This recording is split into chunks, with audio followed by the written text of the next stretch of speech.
오늘 하나님의 말씀은 이사야서 43장 4절 말씀 한 절입니다. 제가 받들어 읽습니다. 내가 너를 보배롭고 존귀하게 여기고 너를 사랑하였은즉 내가 사람들을 주어 너를 바꾸며 백성들로 내 생명을 대신하리니. 아멘. 오늘 이 설교 본문을 주제로 하여서 오늘은 한 사람, 딱 한 사람만 좀 집중해서 저희가 함께 은혜를 나누도록 하겠습니다. 우리 PPT 몇 장만 좀 같이 보도록 할게요. 이 한 사람은 여러분들이 잘 아시는 존 뉴턴이라는 사람, Amazing Grace라는 찬송, 또 노래로도 전 세계 아마 모르는 사람이 없을 겁니다. 우리 찬송, 옛날 찬송에는 405장, 지금 새로운 찬송에는 조금 번호는 틀리겠죠. 그런데 놀라운 주 은혜 이렇게 나와 있습니다. 저분이 바로 존 뉴턴이라고 하는 분입니다. 저분이 지은 이 Amazing Grace, 이 찬송에 대해서 오늘 함께 좀 살펴보도록 하죠. 저분에 대해서 잠깐 여러분들이 조금 이렇게 이미지를 조금 담아 두시고 말씀을 같이 나눴으면 좋겠습니다. 보시는 대로 존 뉴턴은 이렇게 아프리카에서 노예를 데려오는 그런 일을 했었습니다. 풍랑 가운데 하나님을 만나는 일이 있었습니다.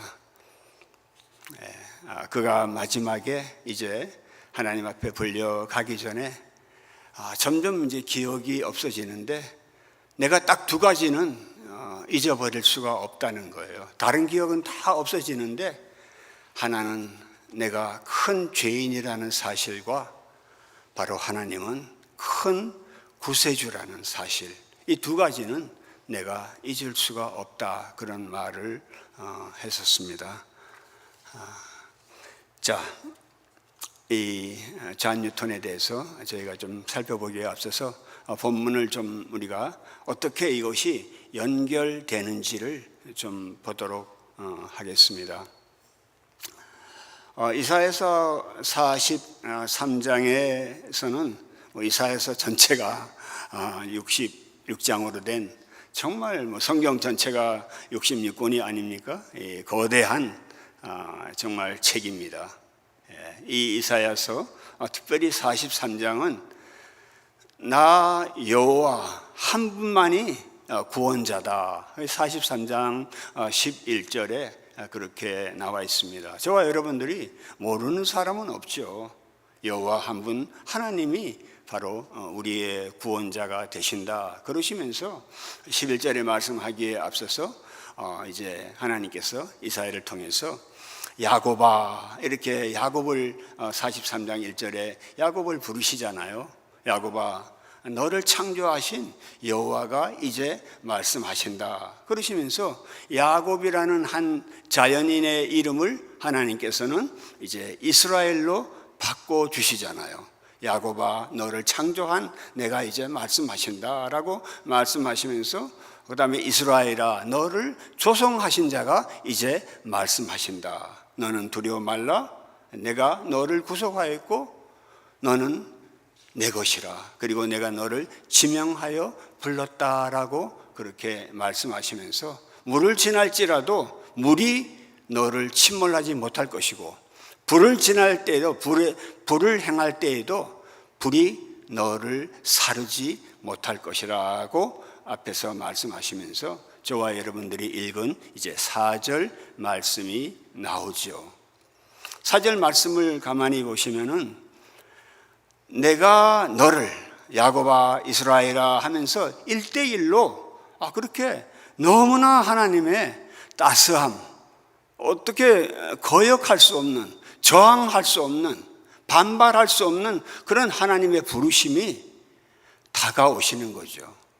이 다가오시면서 내가 너를 보배롭게 여겼다라고 그렇게 먼저 말씀하십니다. 근데 우리말 성경에는 보배롭게 여겼고 그 다음에 내가 존귀하게 여겼다, 그 다음에 사랑하였다, 이렇게 보배, 존귀, 사랑, 이것이 이 세 단어가 좀 비슷한 이렇게 같은 어떤 맥락에서 읽혀집니다.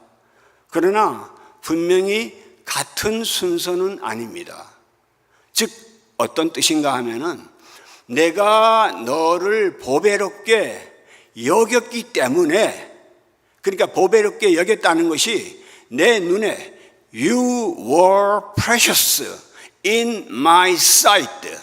내 눈에, 그 앞에 이제 since라는 내가 너를 내 눈에 보배롭게 여기는 이유가 있었기 때문에 그 다음에 뭐죠? 존귀하게 여기고 사랑하게 되었다는 거예요. 그리고 내가 너를 사람들로 바꾸어 준다고 말씀하시면서 내 백성을, 내 사람들을 내 생명과 대신해 주겠다라고 말씀하시는 말씀이 이 4절에 나오고 있습니다. 다시 좀 강조하고 싶은 것은요, 먼저 첫 번째 나오는 것이 내 눈에, 하나님의 눈에, 여호와 하나님의 눈에, 전능하신 하나님의 눈에, 광대하신 하나님의 눈에, 완전하신 하나님의 눈에, 완전히 선하신 하나님의 내 눈에 너가 보배롭게 여겨졌기 때문에 그 다음에 너를 존귀하게 여기고 너를 사랑하게 되었고, 너가 많은 사람들이 있지만은, 많은 사람들이 있다 할지라도 너를 대체할 수 있는 사람은 없다는 거예요.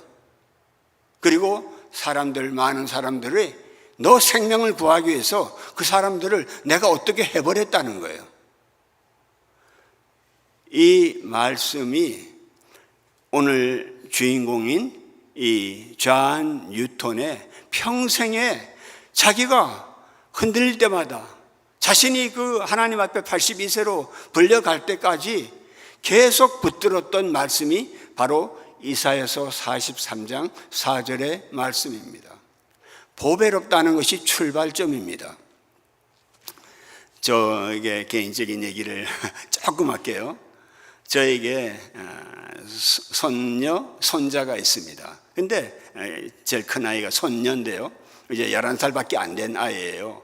근데 이름이 혜진입니다. 은혜롭다 하는 해자가 아니에요. 보통 이렇게 손녀가 이름이 뭡니까 이러면은 혜진입니다 이러면은 당연히 은혜 해자를 넣었군요, 목사니까. 아닙니다.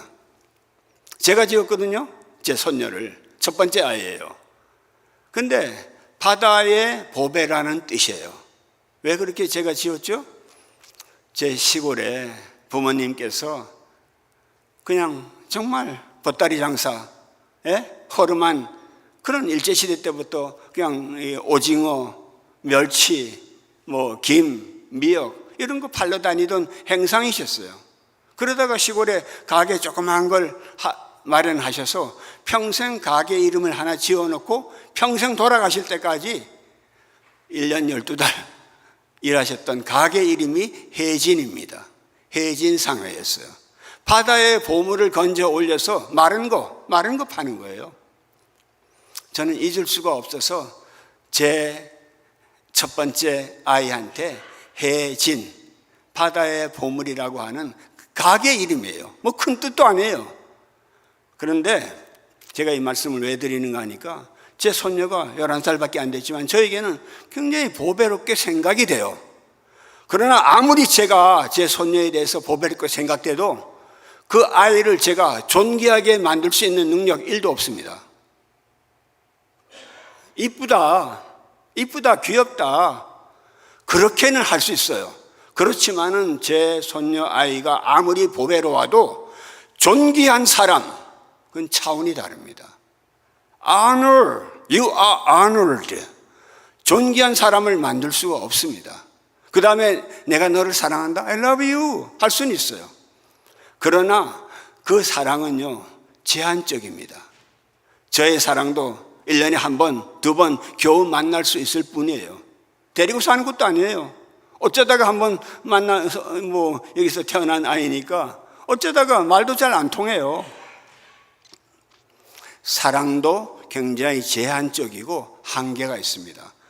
그러나 여호와 하나님께서는 내 눈에 보기에 너는 보배롭고 존귀하고 내가 너를 사랑하였고 사람들로 너를 대신하고 백성들로 내 생명을 교체해 주겠다라고 확신을 주고 있습니다.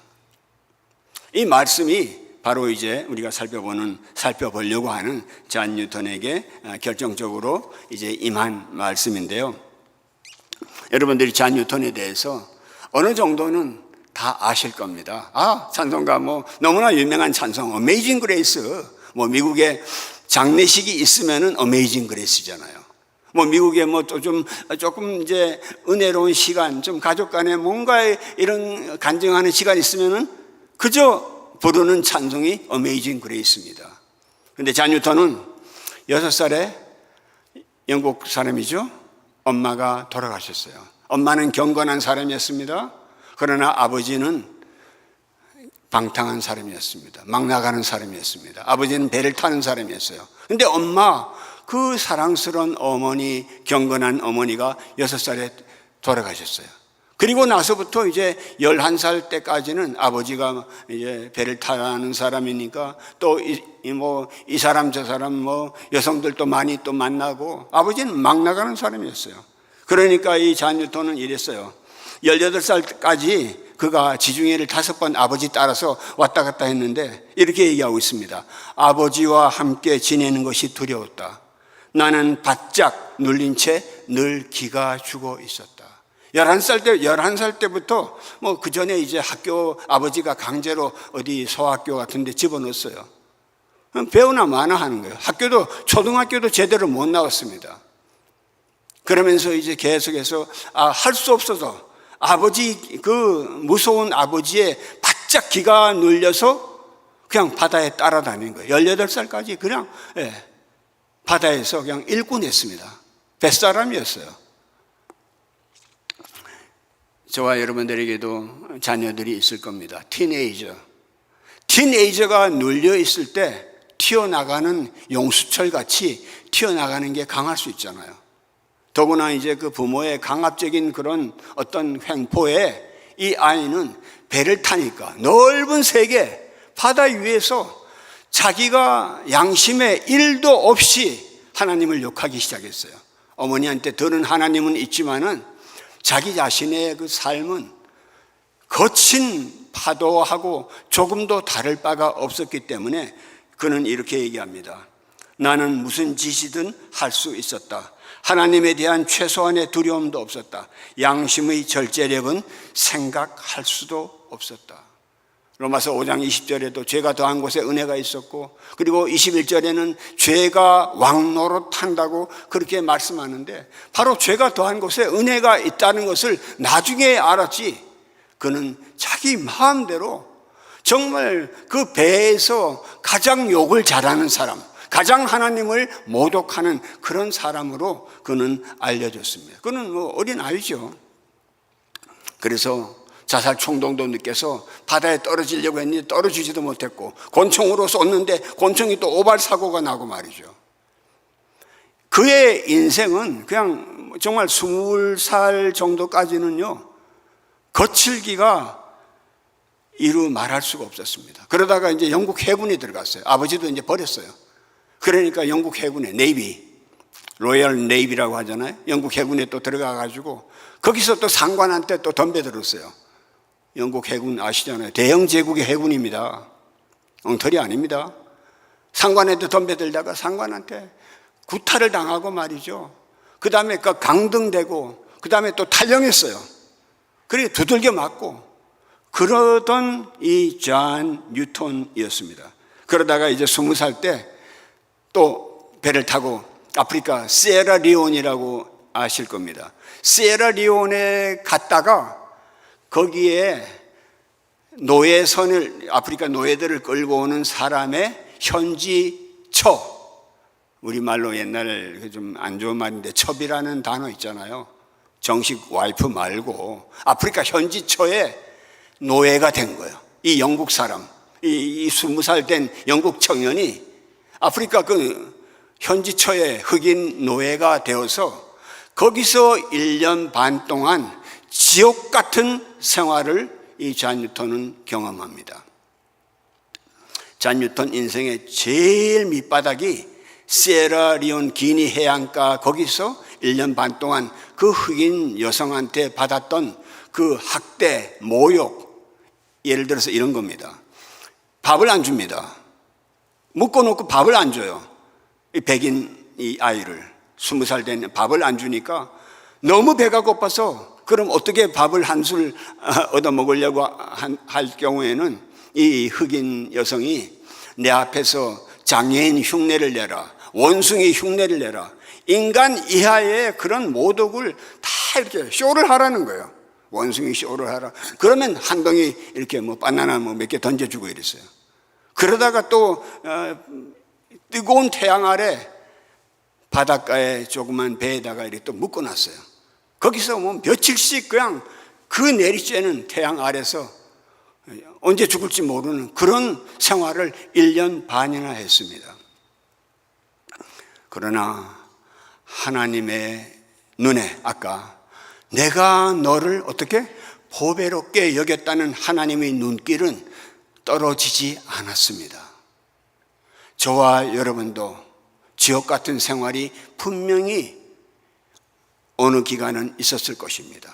이렇게 가혹하지는 않았다 할지라도 지옥 같은 어떤, 다시는 내가 경험하고 싶지 않고 다시는 생각조차 하고 싶지 않은 지옥 같은 그런 시간이 있었다 할지라도 우리 전능하신 하나님의 눈길은 여러분을 향하고 있다는 것을 잊지 마시길 바랍니다. 그 하나님이 내가 너를 보배롭게 여겼다는 거예요. 그것을 그때 그는 알 수는 없었죠. 그러다가 1년 반 뒤에 기적같이, 자기 아버지가 배 타는 사람이니까 맨 노예 끌고 오는 사람들이에요. 그 바다에. 그런 사람이 어떻게 그 시에라리온에 또 왔다가 자기 친구의 아들이 거기에 묶여 있다는 걸 알고 내 배에 취직하라고 일자리를 줘서 그 흑인 여자한테 잘 얘기해서 빼내왔습니다. 기적같이 이제 풀려났어요. 풀려나서 드디어 이제 20살에서 이제 고국으로 이제 배를 타고 돌아오는 그런 생활이, 그런 기간이 있었습니다. 근데 이제 결정적인 순간이 아까 여러분들이 보셨던 이제 1년 반 지나니까 23살이 됐어요. 거의 23살이 되는데 대서양을 지나는데 큰 풍파가 일어나는 거예요. 아까 보셨던 그런 큰 풍파 속에서 이제 배가 거의 침몰 지경에 빠졌습니다. 그럴 때 이제 배의 선장이 저 가판 위에 올라가서 칼을 가지고 올라가서 뭘 이렇게 그 배가 이제 가라앉으려고 하니까 칼을 가지고 오라고 그렇게 했는데 그 칼을 가지러 간 사람이 풍랑에 그대로 그냥 떨어져서 죽은 거예요. 그러니까 자기가 가야 할 그 자리인데 그 다른 그 선장이 야, 너 가 했는데 그 간 사람이 죽은 거예요. 바로 그냥 풍랑에 휩쓸려 죽었습니다. 그러는 상황 가운데서 이 잔 뉴턴은 6살에 돌아가신 어머니 생각이 났습니다. 이제 하나님의 자비가 어디 있는가? 어머니가 돌아가시기 전에 좀 해주셨던 말이 이제 자기가 죽음 직전에 생각이 난 거예요. 그 중에 한 말씀이 누가복음 11장 13절의 말씀인데, 악한 자라도 자식에게 좋은 것을 줄 알거든 하늘에 계신 너희 아버지께서 성령을 주시지 않겠느냐 하는 그 말씀 한 절이 생각이 난 거예요. 어머니 말씀이 생각이 났어요. 그 말씀이, 아니 그런 상황에서 어머니 말씀이 문득 떠오른 거예요. 하나님, 저를 위해서, 이제 정말 죽음 직전이니까 저를 위해서 하나님 예비하신 자비하심이 어디 있습니까? 엄마 생각이 난 거예요. 그리고 내가 아무리 악하더라도 하늘에 계신 내 아버지께서 좋은 것을 주시지 않겠느냐 말이죠. 그 말씀이 번뜩 생각이 났고, 그러면서 그 풍랑 가운데서 그는 나중에 이제 살아 나왔을 때 이렇게 적었습니다. 하나님의 비밀한 손이 나를 건져내셨다. 저와 여러분들에게도요, 저는 여러분들 자세히 모릅니다. 여러분도 저를 모르시잖아요. 그러나 오늘까지 있는 것은 하나님의 비밀한 손이 우리를 아직까지 붙들고 계시다는 것을 우리는 고백하지 않을 수가 없습니다. 정말입니다. 하나님의 비밀한 손이, 전능자의 손이 내 가슴을, 내 영혼을, 내 온몸을, 내 삶 전체를 붙들고 계시다는 것, 이거 부인할 수가 없어요.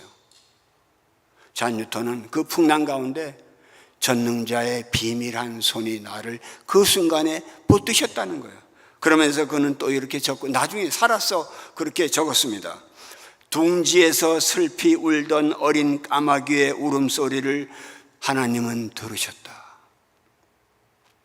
까마귀 동네 보이시죠?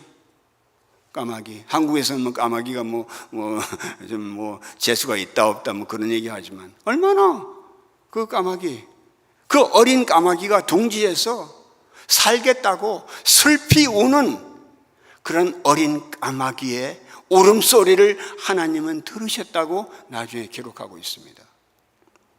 자신이 지금까지 하나님 앞에 하나님을 그처럼 모독하고 사람들에게 덤벼들고 온갖 자신의 죄라는 것을, 나만큼 죄를 지어본 사람이 있느냐고 그렇게 소리치던 그가 슬피 우는 어린 까마귀가 된 거예요. 저와 여러분도 마찬가지입니다. 우리에게 항상 인생이 잘 나갈 수는 없잖아요. 우리에게 역경이 있고 고난이 있고 좌절함이 있고 슬픔이 있고 질병이 찾아오고 죽음의 위협 아래 놓여 있을 때가 있지 않습니까? 하나님, 저를 불쌍히 여겨주십시오. 까마귀만도 못한, 벌레만도 못한 저이지만 하나님, 제발 불쌍히 여겨주셔서 이 곤경에서 저를 끄집어내 주십시오. 이게 우리의 신앙의 출발점이 되어야 하지 않겠습니까? 어메이징 그레이스가 아니겠어요? 아니, 번들거리면서 잘 사는 사람, 잘 나가는 사람들 세상에 많습니다. 그러나 하나님께서 그런 사람들대로 하나님께서 어떻게 대우해 주시겠죠. 그러나 하나님이 내 눈에 내가 너를 보배롭게 여긴다고 하는 사람은, 슬피 우는 사람, 울부짖는 사람, 자신의 처지와 자신의 환경, 제일 밑바닥에서, 그 둥지에서, 하나님의 둥지, 그래도 그 둥지 안에서, 교회 안에서 슬피 우는 어린 까마귀가 되었으면 좋겠습니다. 그렇기 때문에 이 잔 뉴턴은 나중에 이 찬송가에서 영어로 된 내용들을 다 할 수는 없어요. 거기서 우리말로 이렇게 돼 있잖아요. 큰 죄악에서 나를 건지신 주 은혜 고마워. 우리말 번역이 다 그가 쓴 찬송시의 내용을 그대로 직역한 거는 아니에요. 그러나 큰 뜻은 다 담고 있다고 저는 생각해요. 그런데 우리말 번역에서 제일 좋은 부분이, 저는 나 처음 믿은 그 시간 귀하고 귀하다. 너무 좋아요. 나 처음 믿은 그 시간 귀하고 귀하다는 거예요. 누가복음 11장 13절이 생각났고, 어린 까마귀라고 자기가 생각이 났고, 자신이 이제 하나님 앞에 돌아올 수 있는, 이제 겨우 버둥거리면서 나 처음 믿은 그 시간이 귀하고 귀하다는 거예요. 그렇게 그는 썼습니다. 그런데요, 자, 우리가 한번 더 주의해야 할 다음 장면이 있습니다. 자, 살아났잖아요. 고국에 돌아왔어요. 기적적으로 고국에 돌아왔는데 그때부터 교회 열심히 나가고 그때부터 신앙생활 잘했어요? 아닙니다. 23살에 그런 것을 겪었지만은 28살에 그는 이제 사귀던 여성이 있어서 그 아주 정말 어머니 다음으로 훌륭한 여성인데 메리라는 여성과 결혼을 했어요. 사람이 결혼을 잘해야 돼요. 경건한 여성을 만난 거예요. 잔 뉴턴을 만든 두 여인이 어머니와 아내입니다. 그 아내가 그를 계속해서 믿음으로 붙잡아 주었어요. 그런데 잔 뉴턴이 28살까지 이제 결정적인 또 사건이 있는데 그 사건 전에 그는 돈을 버는 일이 계속 뭔가 먹고 살아야 되잖아요. 직업이 배운 거라고는 아프리카 왔다 갔다 하면서 노예들 싣고 오는 거예요. Please, attention. 자, 은혜 받았잖아요? 그런데 자기는 가판 위에서 이제 하나님을 찬양하고 예배도 드려요. 근데 저 가판 밑창에는 누가 있어요? 쇠사슬에 묶여있는 수백 명의 흑인 노예들, 특히 여자들과 어린 여자아이들은 다 빨가벗겨서 데리고 왔습니다. 완전 네이키드, 빨가벗겨서 수백 명씩 이렇게 끌고 오는 그 일을 했어요. 돈벌이가 좋았습니다. 아는 거라고는, 배운 거라고는 그거 하는 것밖에 없어요. 은혜 받았다고 해서 자신이 하던 일을 다 때려치우고 교회 열심히 나가고 내 신앙생활 바로 한다? 그런 사람 쉽지는 않습니다. 잔 뉴턴이 그런 케이스입니다. 가판 위에서는 찬송 부르고 기도도 하고 이제 하나님 앞에 내 좀 제대로 살겠습니다 했지만은 저 배 밑창에는 여전히 신음하는 하나님의 백성들이 그 아래 있는 거예요. 그래서 나중에 그가 뭐 여성들을 어떻게 했다 뭐 그렇게는 나와 있지는 않지만은 베드로 후서 2장 11절에 음란한 눈으로 음심을 품은 그런 눈으로 우리가 쉬지 않고 범죄한다는 그거는 자기의 일기장에다 적어놨어요. 그 벌거벗은 노예들, 흑인 노예들을 배 데리고 오는 그 선원들이 몇 달씩 데리고 오는데 자기들 마음대로 할 수 있는 물건이었습니다.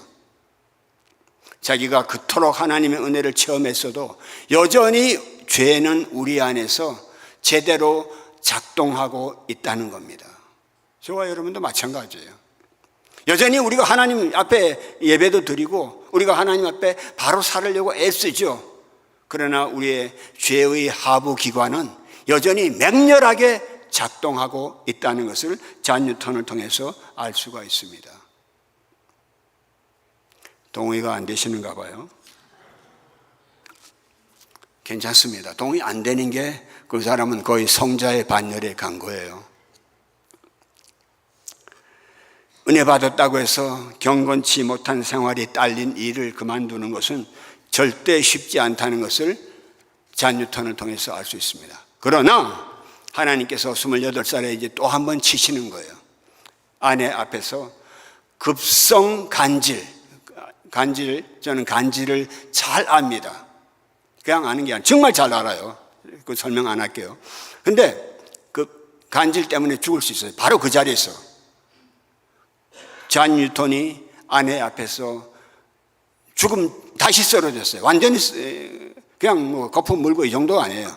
완전히 죽은 자가 됐어요. 그런데 하나님께서 또 한 번 하나님의 비밀한 손이 그를 살려내셨습니다.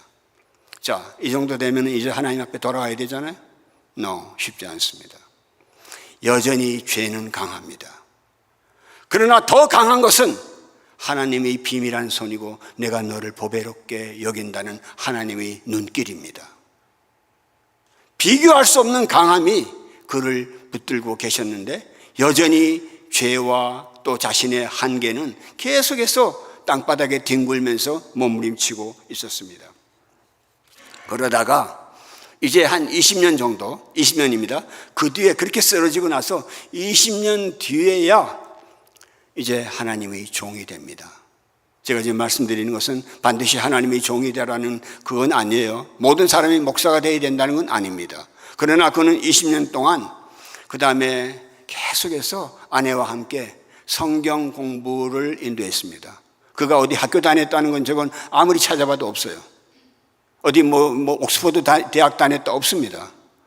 그러나 그는 20년 동안 계속해서 자기 집에서 성경 공부하고 하나님의 복음을 서서히 강렬하게 이제 전하기 시작해서 Young Whitfield, 젊은 위필드라는 그런 별명을, 위필드 세계 최고의 설교자였거든요. 조지 휘필드라고. 영 위필드라는 그런 말을 들을 정도로 그는 이제 하나님께서 이제 존귀하게 만드셨습니다.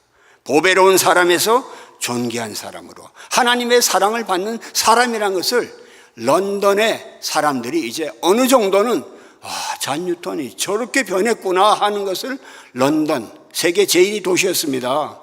그 당시에 세계 최고의 도시는 뉴욕이 아닙니다. 런던이었습니다. 거기서 잔 뉴턴은 인정받는 사람이 되어서 마침내 48살 때 그는 이제 목사가 안 될래야 안 될 수 없는 그런 상황에서 목사가 되었고 82살에 하나님께서 불러가셨는데 그러니까 한 34년 정도를 하나님의 일을 풀 스피드로 그때는 이제 전력을 다해서 그는 이제 일을 할 수가 있었습니다.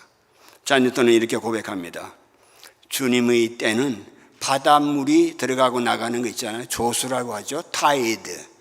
바다의 조수 같아서 아무도 그 밀물과 썰물을 막거나 늦출 수가 없다. 바닷물 들어오고 나가는 거 아시잖아요. 아무도 그걸 뭐 좀 막아보겠다고 할 수 있는 사람 없습니다. 바로 자신의 인생이 그랬다는 겁니다. 자, 이제 결론으로 좀 가보도록 하죠. 잔 뉴턴의 인생은 저는 3부작이라고 생각이 됩니다. 3부작. 1부에서는 형편없이 죄를 정말 짓고 싶은 대로 짓던 그런 일부 인생이 있었습니다. 2부에서는 겨우 이제 돌아오긴 했지만은 하나님 앞에 제대로 쓰임받는 그런 돌아오는 기간이 상당히 길었습니다. 그 기간 동안 하나님께서 이 죄 많던 이 잔 뉴턴에게 Amazing Grace, 그야말로 놀라운 은혜를 계속해서 시마다 때마다 공급하시면서 내가 너를 보배롭게 여겼고 너를 이제 존귀한 사람으로 만들어주는데 기간이 필요하다는 거예요. 인내가 필요하다는 것입니다. 훈련이 필요하다는 것입니다. 훈련 기간이었습니다. 마지막 세 번째 34년, 제일 길어요. 마지막 34년, 그 기간이 여러분들 마라톤에서 골인 하는 게 중요하지 않겠습니까? 여기 오신 우리 성도님들, 내 젊은 날에 나 이렇게 잘 나갔다, 잘 달렸다, 젊은 날에 괜찮았다, 지나간 겁니다. 그러나 지금부터라도 우리가 생명수 강가에 도착하는 그 순간까지 나 처음 믿은 그 시간 귀하고 귀하다. 끝까지 이 잔 뉴턴 같이 전력 질주해서 달려나가는 저와 여러분들이 되었으면 좋겠습니다. 잔 뉴턴의 일생은 우리들에게, 그리고 전 세계 수많은 사람들에게 잔 뉴턴 Amazing Grace, 이거 모르는 사람은 없습니다. 잔 뉴턴의 일생을 통해서 3부작이라고 말씀드렸는데 성경 전체가 3부작 아니에요? 타락, 구속, 우리를 성화시키는 과정. 물론 우리 천국에 가서는 영화로운 몸으로 바뀔 겁니다. 지난주 목사님께서 데살로니가 4장과 5장 걸쳐서 말씀 전해 주셨는데, 그건 우리가 이 땅에 수고를 다 마친 뒤에 그리스도 안에서 잠잘 때 일어나는 일이죠. 그 이전까지는 우리는 타락했었는데 하나님께서 우리를 건지셨고, 건지셨을 뿐만 아니라 그리스도의 장성한 분량까지 우리는 계속 sail on 노를 저어서 계속해서 우리는 하나님을 향해서 나아가는 것입니다. 잔 뉴턴이 나중에 여기 뉴저지의 프린스턴 대학이라고 있습니다. 미국에서 전 세계에서 제일 좋은 대학 중에 하나인데 프린스턴 대학에서 명예 신학 박사를 주겠다고 하니까 내 신학 박사 과정은 아프리카 해안가라는 거예요. 그 노예를 끌고 오던 아프리카 해안가가 내 신학교다. 신학 박사 그 필요 없다. 그리고 그 신학 박사를 정 주겠다면은 그 신학 박사 학위를 내가 끌고 왔던 흑인 노예들에게 주라고 얘기했습니다. 자신이 얼마나 비참한 죄인이라는 것을 그는 알았기 때문에 자기가 죽고 난 뒤에 묘비명을 에피타프라고 하죠. 묘비명을 미리 써놨습니다. 방탕자, 그리고 배교자, 하나님을 모독하던 자, 그리고 아프리카에 노예되었던 종, 그렇게 적었습니다. 자기 묘비명에다가 디모데전서 몇 장 이렇게 쓰지 않고 아프리카에 노예되었던 종, 이렇게 너무나 그 20살 때부터 23살 한 1년 반 기간 정도까지 그가 겪었던 참혹한 그 지옥의 생활을 그는 그렇게 기억했습니다. 자, 우리 PPT 마지막 끝나기 전에 한 두 개만 좀, 여기 어메이징 그레이스 나오죠? 여기 이 어메이징 그레이스의 주인공은 잔 뉴턴 이 목사님의 교회, 런던 교회에 출석하던 교인입니다. 윌리엄 윌버포스라는 사람인데요. 이 영화 유명한 영화입니다. 영화 이름이 제목이 어메이징 그레이스인데 거기에 나오던 윌리엄 윌버포스라는 사람이 잘 모르시나요? 정말 엄청난 거인이었습니다. 영국 최연소 하원 의원이 됐고 이 사람이 돌아갈 때까지 1833년에 대영 제국이 아닙니까? 전 대영 제국 전체에 노예를 끌고 오는 노예 무역, 그것을 영국 하원에서 법으로 금지하는 일을 윌리엄 윌버포스가 했습니다. 저기 왼편에 저기 한 이제 나이 드신 분이 이제 젊은이에게 이렇게 손가락을 하는 게 바로 저분이 목사님이십니다. 잔 뉴턴 목사님이고 영화 안에 이제 장면이에요. 이 젊은 이 윌리엄 윌버포스도 경건한 청년이었습니다. 영국 정치인입니다. 자기가 큰 은혜를 받았는데 자기도 목사 될까 목사님 상담하러 온 거예요. 목사 되려고 상담하러 왔다니까 아니야. 목사는 내가 할 테니까 너는 세계의 양심, 영국의 양심을 바꾸는 일을 하라고. 정치인으로서 하나님의 사람, 하나님의 일을 감당하라고 그렇게 한 영화입니다. 유명한 영화입니다. 생각해 보십시오. 영국에 노예를 끌고 오는 것만큼 장사 잘 되는 일이 어디 있어요? 전 세계 대영 제국을 받쳐주는 거대한 황금 덩어리가 노예입니다. 노예. 인력이잖아요. 무한으로 공급할 수 있는 인력을 그걸 법으로 막았습니다. 잔 뉴턴의 제자, 잔 뉴턴 교회에 나오던 한 성도를 잔 뉴턴 목사님을 통해서 저를 통해서 대영 제국의 양심을 바꾸었습니다. 또 한 사람 잠깐 보죠. 잔 뉴턴이 함께 데리고 살기도 했던 남자입니다. 윌리엄 카우퍼라고 우울증 환자입니다. 윌리엄 카우퍼라고 나중에 인터넷 쳐보시면 압니다. 세계적인 시인입니다. 그런데 우울증으로 자살 시도를 많이 했습니다. 그런데 이 윌리엄 카우퍼가 천재적인 시인이거든요. 이 천재적인 시인하고 잔 뉴턴하고 같이 지내면서 이 어메이징 그레이스라고 하는 이 찬송가를 쓰게 됐습니다. 이 찬송가만 쓴 게 아니고 많은 찬송가를 썼어요. 그런데 윌리엄 카우퍼, 이 불쌍한 사람, 너무나 그 우울증이 심해서 어쩌지 못하는데 이 목사님이 잘 보살폈어요. 자, 결론입니다. 잔 뉴턴 한 사람을 하나님께서는 그렇게 바꾸셔서 보배롭게 여기셔가지고 존귀하게 만들어 주셨고 사랑해 주셨고 그리고 그의 목회를 통해서 대영 제국을 바꾸는 일을 하셨고 그의 목회를 통해서 한 우울증 환자 천재 시인을 통해서 같이 만든 곡이 어메이징 그레이스. 지금 한 300년 정도 지나도 말이죠. 300년 정도 가까이 되는데 전 세계 사람들이 모를 수 없는 은혜로운 찬송을 이 잔 뉴턴이 지은 것입니다. 자, 우리 마지막 우리 말씀 한번 이 잔 뉴턴이 쓴 말이에요. 이 말이 너무 좋아서 한번 좀 PPT에 이렇게 올려봤습니다. 제가 한번 읽어볼까요?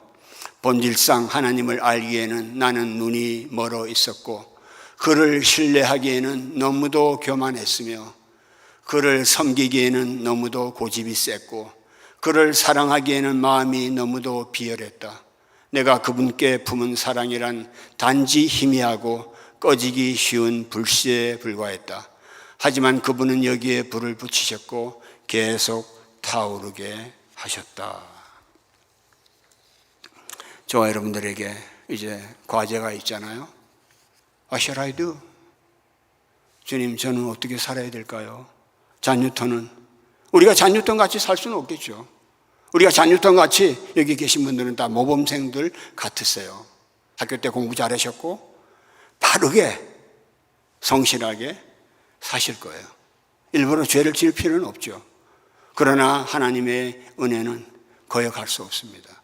우리가 이런 형편이든 나는 모범생으로 살았습니다 하든 나는 좀 죄가 좀 있습니다 하든 우리는 둥지에서 슬피 우는 어린 까마귀 같은 그런 울부짖음이 우리에게 있어야 됩니다. 어메이징 그레이스를 아무리 생각해도 나는 본질상 하나님의 은혜가 아니고는 나는 살아갈 수 없는 존재입니다. 이것이 우리의 신앙 전체에 도레미파솔라시도, 음악은 모르지만은 도레미파솔라시도가 되어야 될 것 같아요. 우리 성도님들 한 분 한 분들마다 우리가 어메이징 그레이스, 우리 목숨이 이 땅에서 끝나는 그날까지, 그리고 아마 우리가 죽었을 때 아마 장례식에서 어메이징 그레이스를 그 누군가가 할 거예요. 우리가 주님 앞에 불려갈 때까지 잔 뉴턴의 일생, 그 한 불쌍한 한 죄인을 통해서 하나님께서 하신 그 전체적인 일을 제가 좀 이렇게 모아서 좀 말씀을 드려봤는데 그렇습니다. 우리 각자의 인생은 다 다릅니다. 그러나 하나님께서 내가 너를 보배롭게 여겼기 때문에, 내 눈에 그렇게 보였기 때문에 그 다음부터 내가 너를 존귀하게 여겼고 너를 사랑하였다는 거예요. 나 때문에 죽은 사람 많아요. 내가 일부러 사람들을 죽게 한 건 아니에요. 그러나 저와 여러분들 인생 옆으로 고속도로 달릴 때 수많은 차들이 옆으로 지나가잖아요.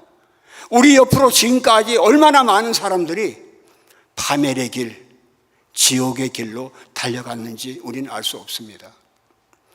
우리 한 사람, 내 한 사람을 하나님이 살리시기 위해서, 내 목숨을 건져내시기 위해서 다른 사람들을 하나님께서 쓸어 가신 것 우리는 다 이해할 수는 없습니다. 그러나 하나님 감사합니다. 기도하겠습니다.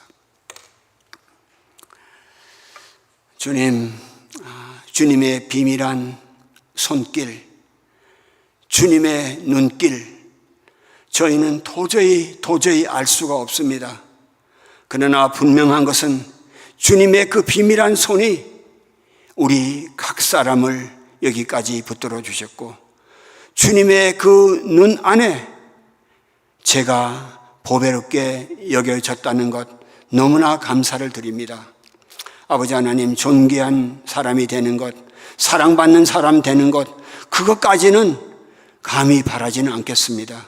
그러나 목숨 다하는 그날까지 주님 눈 안에 보배로운 사람으로 남게 하여 주옵소서. 예수 그리스도의 이름으로 축복하며 기도드리옵나이다. 아멘.